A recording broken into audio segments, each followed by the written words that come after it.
வணக்கம். இது people English series. இன்னைக்கு வீடியோல நம்ம என்ன பார்க்க போறோம் அப்படின்றத இந்த சென்டென்சஸ வச்சு உங்களால கெஸ் பண்ண முடியுதான்னு பாருங்க. இடியே விழுந்தாலும் அவன் அசர மாட்டான். வானமே பிளந்தாலும் அவன் வாயிலேருந்து ஒரு வார்த்தையை வாங்க முடியாது. நீ என்னதான் நிலைமையை விலக்கி இருந்தாலும் அவன் புரிஞ்சிட்டு இருக்க மாட்டான். முயற்சி பண்ணாலும் அவன் ஜெயிக்க மாட்டான். ஸோ இந்த மாதிரி எல்லாம் நம்ம சொல்லணும். இப்படி இருந்தாலும் அப்படின்னு சொன்ன உடனேயுமே we tend to use though. இல்லையா? இப்படி இருந்தாலும் அப்படின்னு சொன்னாலே உடனே நமக்கு தோ தான் ஞாபகம் வரும். தோ, ஈவன் தோ, ஆல் தோ இதை தான் நம்ம யூஸ் பண்ணணும்னு நினைப்போம். ஆனா இந்த சென்டென்ஸ் ஃபர்ஸ்ட் டூ முதல்ல பாருங்க. இடியே விழுந்தாலும் வானமே பிளந்தாலும் இப்படி நம்ம சொல்றோம். ஸோ அது வந்து உண்மை இல்லை இல்லையா? அது இமேஜினரி. ஸோ இந்த மாதிரி இமேஜினரியான விஷயங்களை பத்தி பேசுறதுக்கு நம்ம தோவை யூஸ் பண்ண மாட்டோம். நீங்க தோவை யூஸ் பண்ணி ஒரு சென்டென்ஸை ஃப்ரேம் பண்ணி நீங்க கிராமர் டூல்ல போட்டீங்கன்னா அது எரர் எதுவும் காட்டாது. But that is not how though works. Though is for real situation, facts, உண்மையான விஷயங்களை பற்றி பேசுகிறப்ப தான் நம்ம இந்த தோ, ஈவன் தோ, ஆல் தோ எல்லாம் யூஸ் பண்ணுவோம். இந்த மாதிரி இமேஜினரி ஹைப்போதெட்டிக்கல் சிச்சுவேஷன், நடக்காத ஒன்றை ஒருவேளை இப்படி நடந்திருந்தா அப்படின்னு நம்ம இமேஜினேஷனை சொல்கிறப்போ நம்ம ஈவன் இஃபை யூஸ் பண்ணுவோம். ஸோ ஈவன் இஃப் வந்து அன்ரியல், இமேஜினரி, ஹைப்போதெட்டிக்கல் சிச்சுவேஷனுக்கு தோ, ஈவன் தோ இதெல்லாம் வந்து ரியல், ஃபேக்ட் இதையெல்லாம் சொல்கிறதுக்கு நம்ம யூஸ் பண்ணுவோம். ஸோ நம்ம இந்த வீடியோவில் இந்த ஈவன் இஃபை பற்றி டீட்டெயில்டாக பார்க்க போகிறோம். நம்ம ஏற்கனவே தோ, ஈவன் தோ பற்றி ஒரு வீடியோ போட்டிருக்கோம். நீங்கள் பார்க்கலன்னா அதை நீங்கள் பார்த்துக்கோங்க. ஸோ ஈவன் இஃப் அப்படிங்கிறப்போ நம்ம வந்து ரியல் இல்லை, நம்ம வந்து இப்படி இமேஜின் பண்ணுறோம் அப்படின்னு நம்ம சொன்னோம். நம்ம ஃப்யூச்சரை பற்றி இமேஜின் பண்ணலாம். ப்ரெசன்ட் சுச்சுவேஷன் ஒரு விஷயம் நடக்கிறப்பவே இது இப்படி நடந்தா அப்படி நம்ம இமேஜின் பண்ணலாம். பாஸ்ட்ல ஏற்கனவே நடந்து முடிஞ்ச விஷயத்துல கூட நாம இதுக்கு பதிலாக இப்படி நடந்திருந்தா அப்படி நம்ம இமேஜின் பண்ணலாம் இல்லையா? ஸோ அதனால 3 types of sentences possible. இந்த 3 types of sentences நம்ம ஃப்ரேம் பண்றப்போ நாம டிஃப்ரெண்ட் சென்டென்ஸ் ஸ்ட்ரக்சரை யூஸ் பண்ணுவோம். எப்பவுமே நம்ம சொல்லியிருக்கோம், ஒரு விஷயம் ரியல் இல்லை, இமேஜினரி, ஹைப்போதெட்டிக்கல் அப்படிங்கிறப்பவே நம்ம அப்படியே ஒரு ஸ்டெப் பேக் டென்ஸ் யூஸ் பண்ணணும். இப்போ நீங்கள் ஃப்யூச்சரை பற்றி நீங்கள் இமேஜின் பண்ணுறப்போ ஒரு ஸ்டெப் பேக் ப்ரெசன்ட் டென்ஸை யூஸ் பண்ணணும். ஈவன் இஃப் கூட ப்ரெசன்ட் டென்ஸ். அதே மாதிரி ப்ரெசன்ட் சுச்சுவேஷனில் உங்களோட இமேஜினேஷன் அப்படிங்கிறப்போ நம்ம ஈவன் இஃப் கூட பாஸ்ட் டென்ஸை யூஸ் பண்ணணும். பாஸ்ட்ல ஏற்கனவே நடந்து முடிஞ்ச விஷயத்தில் நீங்கள் இமேஜின் பண்ணுறப்போ நம்ம பாஸ்ட் பர்ஃபெக்ட் டென்ஸை யூஸ் பண்ணணும். ஸோ இந்த இடத்துக்கு மட்டும் இல்லை, இன்னும் கூட நிறைய ஸ்ட்ரக்சரில் இந்த மாதிரி நம்ம டென்சஸை வந்து இப்படி சேஞ்ச் பண்ணி நம்ம யூஸ் பண்ணுவோம். அதையெல்லாம் நம்ம அப்பப்போ பார்க்கலாம். ஸோ நம்ம இந்த மாதிரி யூஸ் பண்ண போகிறோம். ஒவ்வொரு சுச்சுவேஷனுக்கும் நம்ம எக்ஸாம்பிள்ஸ் எடுக்கிறப்போ இன்னும் கூட இந்த சென்டென்ஸ் ஸ்ட்ரக்சரை நம்ம டீட்டெயில்டாக பார்க்கலாம். நம்ம ஃபர்ஸ்ட் எடுத்துக்க போகிறது even if for unreal future.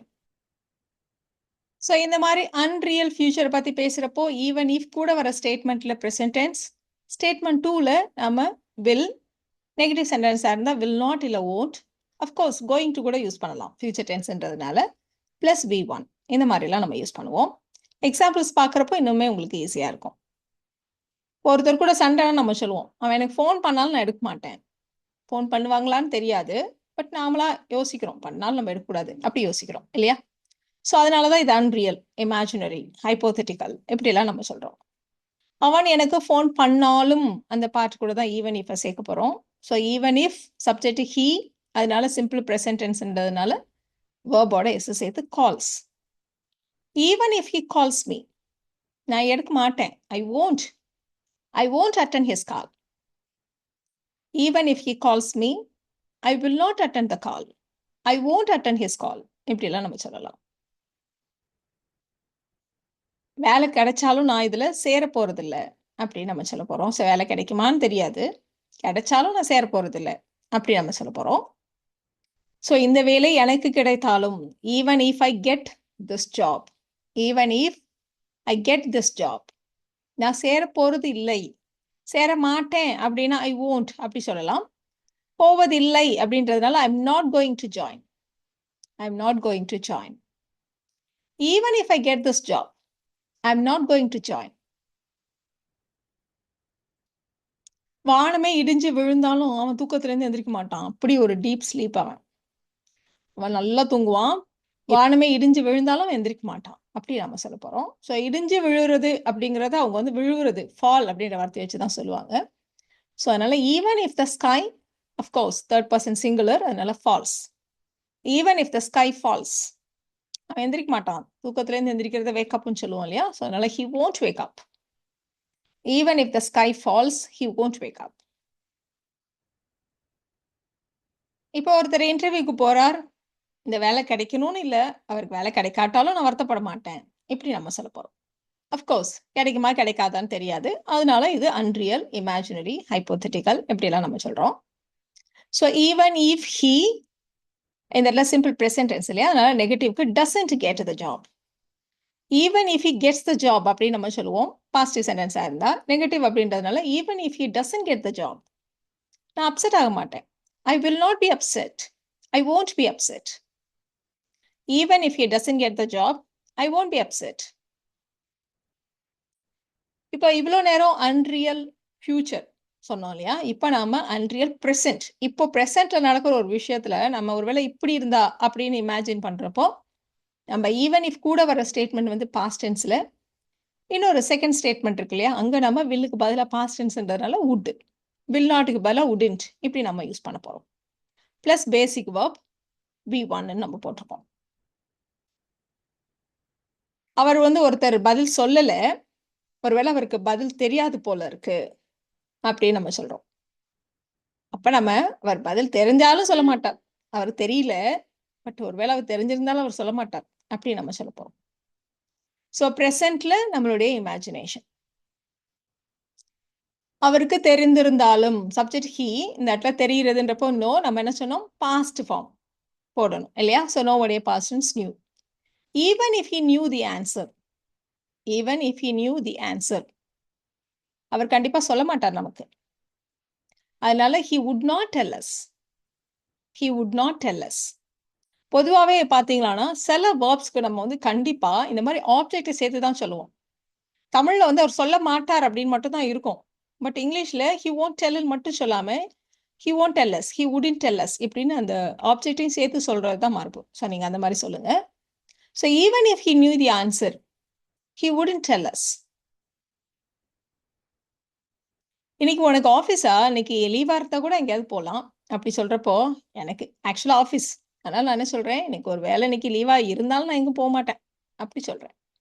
So இன்னைக்கு ஆஃபீஸ் இருக்கிறப்போ நம்ம வந்து இமேஜினேஷனை சொல்றோம். ஒரு வேலை இருந்தாலும் நான் எங்கேயும் போக போறது இல்லை, நான் எங்கேயும் போக மாட்டேன் அப்படி சொல்றோம். ஸோ ஒரு வேலை எனக்கு லீவா இருந்தாலும், ஈவன் இஃப் ஐ யூஸ்வலா எனக்கு இன்னைக்கு லீவுனா ஐ ஹாவ் அ ஹாலிடே அப்படி சொல்லுவோம். இந்த இடத்துல பாஸ்ட் டென்ஸ்ன்றதுனால even if I had a holiday, past tense. அதனால even if I had a holiday, நான் எங்கேயும் போக மாட்டேன்.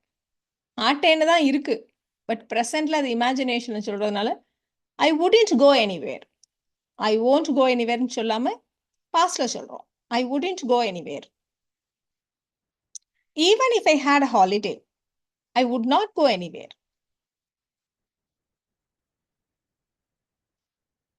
அவன் வந்து படிக்கவே மாட்டேங்கிறான், படிச்சா பாஸ் பண்ணிடலாம் அப்படி சொல்றப்போ, அவன் படிச்சாலும் பாஸ் பண்ண மாட்டான். அவனுக்கு ஒண்ணும் தெரியாது, ஒண்ணும் புரியாது. சும்மா அப்படியே மெமரைஸ் பண்றான். இல்லைன்னா புக்கை வச்சுட்டே உட்காந்துருக்கான். இப்படி நம்ம சொல்லப்போம். ஸோ அவன் படிச்சாலும் பாஸ் பண்ண போறதில்ல. படிச்சாலும் பாஸ் பண்ண மாட்டான். இப்படி நம்ம சொல்ல போறோம். ஸோ அவன் படித்தாலும் பாஸ்ட்ல சொல்லுங்க.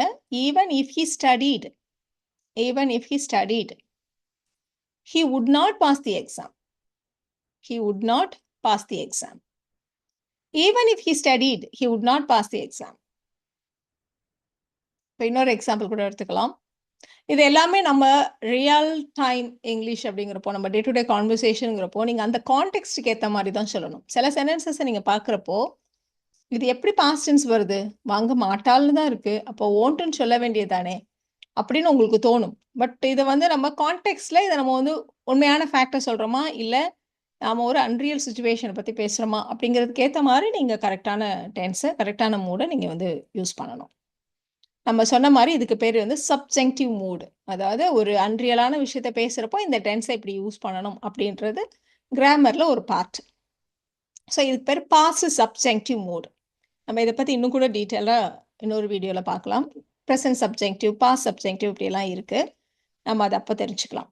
இது வந்து வெறுமனே ஈவன் இஃப்க்கு மட்டும் இல்லை, வாட் இஃப்க்கும் நம்ம இந்த மாதிரி தான் யூஸ் பண்ணுவோம், அசீஃப்க்கும் இந்த மாதிரி நம்ம யூஸ் பண்ணுவோம். அதனால இந்த ஸ்ட்ரக்சரை நீங்க நல்லா பார்த்து வச்சுக்கோங்க. ஸோ இப்போ இந்த ட்ரெஸ்ஸு ஒருவேளை டிஸ்கவுண்ட்ல இருந்தா நீ வாங்குவியோ அப்படின்னு கேட்குறப்போ அவ டிஸ்கவுண்ட்ல இருந்தாலும் வாங்க மாட்டா அப்படி நாம சொல்ல போறோம். ஸோ இந்த ட்ரெஸ்ஸு டிஸ்கவுண்ட்ல இருந்தாலும் அவள் அதை வாங்க மாட்டாள். ஸோ இருந்தாலும் அப்படின்னு இருக்கு. So even if the dress, so இந்த இடத்துல நீங்க பார்த்துக்கோங்க. நம்ம வாட் இஃப் பத்தி சொல்றப்பயும் நம்ம சொன்னோம்.